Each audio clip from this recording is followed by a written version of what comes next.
যদি মিস না করতাম তাহলে আজকে যে ভোর ৩টার দিকে আমরা সুদূর খানাইঘাট থেকে বের হয়েছি শুধু এক নজর দেখার জন্য।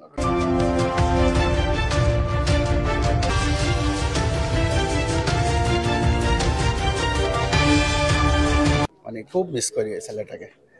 যদি মিস না করতাম তাহলে আজকে যে এই ভোর ৩টার দিকে আমরা সুদূর খানাইঘাট থেকে বের হয়েছি শুধু এক নজর দেখার জন্য।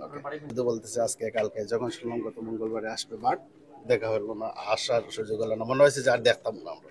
কিন্তু আজকে যে আসার পর আমাদের কাঙ্ক্ষিত মানে আকাঙ্ক্ষাটা পূরণ হয় নাই। কিন্তু আমরা চাইছিলাম যে ওর মুখটা একটু আমরা দেখবো, আমরা একটু শান্তি পাবো, কিন্তু ওকে দেখতে পারি নাই। পুরো পুরো সিলেটবাসী ওর মুখটা দেখতে পারি না এখনো।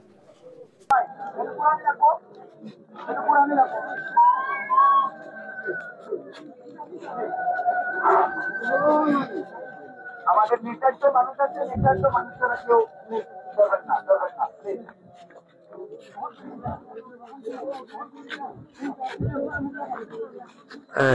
দীপঙ্করদার যেদিন মারা যায় তার আগের রাতে সে আমাকে এসএমএস করেছিল যে সেই রাতেই রাত 10টার সময় তার সাথে আমার লাইভে কথা হবে।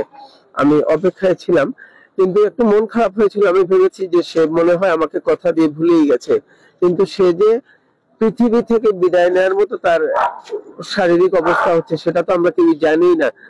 ঘুম থেকে উঠে যখন অফিসে যাওয়ার পর দেখলাম যে দীপ নেই, সেটা মানে কতটুকু মানে মর্মপীড়াদায়ক সেটা বোঝার মতো নয়। যে ছেলেটা কয়েক ঘন্টা আগেই বলেছে আমাদের কথা হবে, সে আজ নেই। আমি যেখানে দাঁড়িয়ে আছি সেটা আমার শৈশবের স্মৃতির এলাকা। আমার এই পিসির বাসায় এখানে, বা এখানে আরো আত্মীয় স্বজন আছেন, আমি ঘুরিয়ে বেরিয়েছি। সেই এলাকার ছেলে দ্বীপ। আমাদের গ্রিন বাংলা আপনারা সবাই দেখেছেন যে বেলাল আহমদ মুরাদ ভাই, আমাদের বিপ্লবের সবাই তাকে আনুষ্ঠানিকভাবে বিদায় দিয়েছেন যে যেন সে ভালো করে লেখাপড়া করে। বিপ্লব দা বলেছেন, কিন্তু মুরাদ ভাই কিন্তু বলেছেন যে তুমি যদি আমার সাথে আগে কথা বলতে তাহলে আমি বলতাম যে আরো কয়েকটা বছর পর তুমি যাও। আসলে এক একটা কথা বিশেষ মুহূর্তে জীবন্ত হয়ে যায়।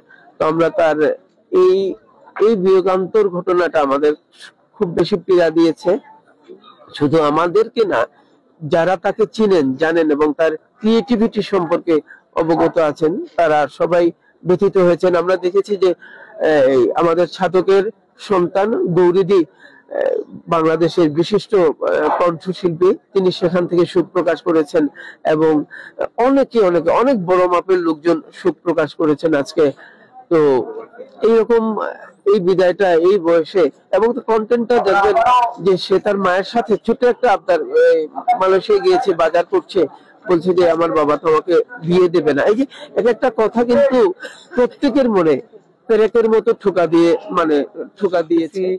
আজকে রাত্রে 3টার সময় কফিন বাই অ্যাম্বুলেন্স আসছে।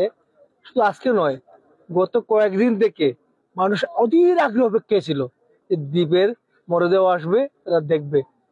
এই যে দ্বীপ এত কম বয়সে, এই একজন, আমি বলেছি একটু আগে, একজন রিপোর্টার বলছিলেন যে নায়ক সালমান শাহর পরে দীপঙ্কর দাস দ্বীপ এত জনপ্রিয়তা, এত ভালোবাসা পেয়েছে, এটা তার কর্মগুণে। আর ভাই যেটা বললেন যে গ্রিন বাংলায় সেদিন গিয়েছিল, তাকে যে হাস্যদুল ভাবে গ্রিন বাংলা বিদায় দিয়েছে, সেখানে মুরাদ ছিলেন, বিপ্লব ছিল, আমি দেখেছি, এটা তার কন্টেন্টটা দেখেছি। এই যে তার প্রতি ভালোবাসা, আমি মনে করি শুধু গোপাটিলাবাসী নয়, সিলেটের আপামর জনতা, বিশেষ করে তরুণ প্রজন্ম যারা ইয়াঙ্গার জেনারেশন, তাদের মনটা দ্বীপ জয় করতে পেরেছে। এবং আমি তরুণ প্রজন্মের প্রতি আমাদের আহ্বান থাকবে, দীপঙ্কর দ্বীপ যেভাবে সুকর্ম করে, ভালো কাজ করে, সৃষ্টিশীল কাজ করে, সৃজনশীল কাজ করে সবার মন জয় করেছে। এবং আসুন নতুন প্রজন্ম, আপনারাও তার মতো উদ্যোগী হন, তার মতো উদ্যোক্তা হয়ে মানুষের ভালোবাসা জয় করেন। তার মতো ভালো ছেলে সমাজে খুবই দরকার ছিল।